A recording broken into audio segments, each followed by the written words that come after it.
બાવળા નગરપાલિકામાં ભાજપના ઉમેદવારે ફોર્મ પાછું ખેંચ્યું હોવાની ચર્ચા છે। બાવળા નગરપાલિકા ચૂંટણીમાં વોર્ડ નંબર 7ના ઉમેદવાર દિલીપભાઈ દયાભાઈ પારેખ દ્વારા પોતાનું ઉમેદવારી ફોર્મ પાછું ખેંચવાનો વિડીયો સામે આવ્યો છે। પારિવારિક પ્રશ્નના કારણે ફોર્મ પાછું ખેંચ્યું હોય તેવો વિડીયો સામે આવ્યો છે। ઉમેદવારી ફોર્મ પાછું ખેંચવાની છેલ્લી તારીખના દિવસે ભાજપના ઉમેદવારે પોતાનું ફોર્મ પ્રાંત અધિકારીને પરત કર્યું હતું। ભાજપના ઉમેદવારે ફોર્મ પાછું ખેંચતા બાવળા શહેરમાં ભારે હલચલ થઈ રહી છે। કોંગ્રેસ દ્વારા જણાવ્યા પ્રમાણે વોર્ડ નંબર 7ના ઉમેદવારે પોતાનું ઉમેદવારી પત્ર પાછું ખેંચાતા પ્રાંત અધિકારી દ્વારા ફોર્મમાં સહીનો ફેરફાર હોવાનું જણાવી ઉમેદવારી પત્ર રદ નહીં થાય તેવો આક્ષેપ કરાઈ રહ્યો છે।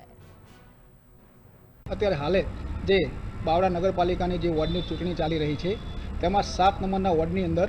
જે એક ફોર્મ ખેંચવામાં પરત કરવામાં આવેલું હતું, જેમની મરજીથી જે દિલીપભાઈ દયાભાઈ પારેખ કે જેમની મરજીથી પ્રાંત સાહેબની સાથે અંદર તેમને વિડીયોગ્રાફીમાં લઈ જવામાં આવ્યા હતા અને ત્યારે તેમની સહી કરી પ્રાંત સાહેબ દ્વારા સ્વીકારવામાં આવ્યું હતું કે આમનું ફોર્મ રદ કરવામાં આવે છે। અત્યારે હાલ સાહેબનો એવો હુકમ છે કે આ ફોર્મની અંદર એમની મરજીથી જે ઉપરની એમનો સરકારના પીસરથી જે પણ એમને ઉપરથી કોઈ લિંકથી ફોન આવતા હોય તો એમની મરજીથી એવું કહેવા માગે છે કે આના માટે તમારે જે આગળ કાર્યવાહી કરવી હોય તે કરી શકો છો અને ફોર્મ રદ નહીં થાય। એટલે હાલ જ્યારે જે એમના પણ અંદર પ્રાંત ઓફિસની અંદર પ્રાંત સાહેબની સામે સહી ચાલતી હતી ત્યારે પણ પ્રાંત સાહેબના પણ વિડીયો છે, ત્યારે પ્રાંત સાહેબે એવું કહેવામાં આવ્યું હતું કે આ ફોર્મ રદ થાય છે અને દિલીપભાઈ દયાભાઈ પારેખે એમની સ્વૈચ્છિક મરજીથી કોઈ રાજકીય, કોઈ પોલિટિક કે કોઈ ગામનું કે કોઈ એવો જ્ઞાતિવાદ કે કોઈ ગુંડાઓનું કોઈ અંદર પ્રેશર આવેલું નથી કે એમની સ્વૈચ્છિક એમની સમાજની દ્રષ્ટિએથી એમના અંદર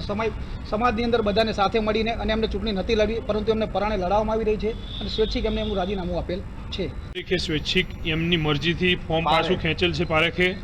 બરોબર। અને તોય તે પ્રાંત સાહેબ એવું કહે છે કે એમની ઉમેદવારી એમને જે કરી છે એ પાછી નહીં લેવામાં આવે, બરોબર। આવી રીતે જો હુકુમીથી આ પ્રાંત સાહેબ અને આ સરકાર કરી રહી છે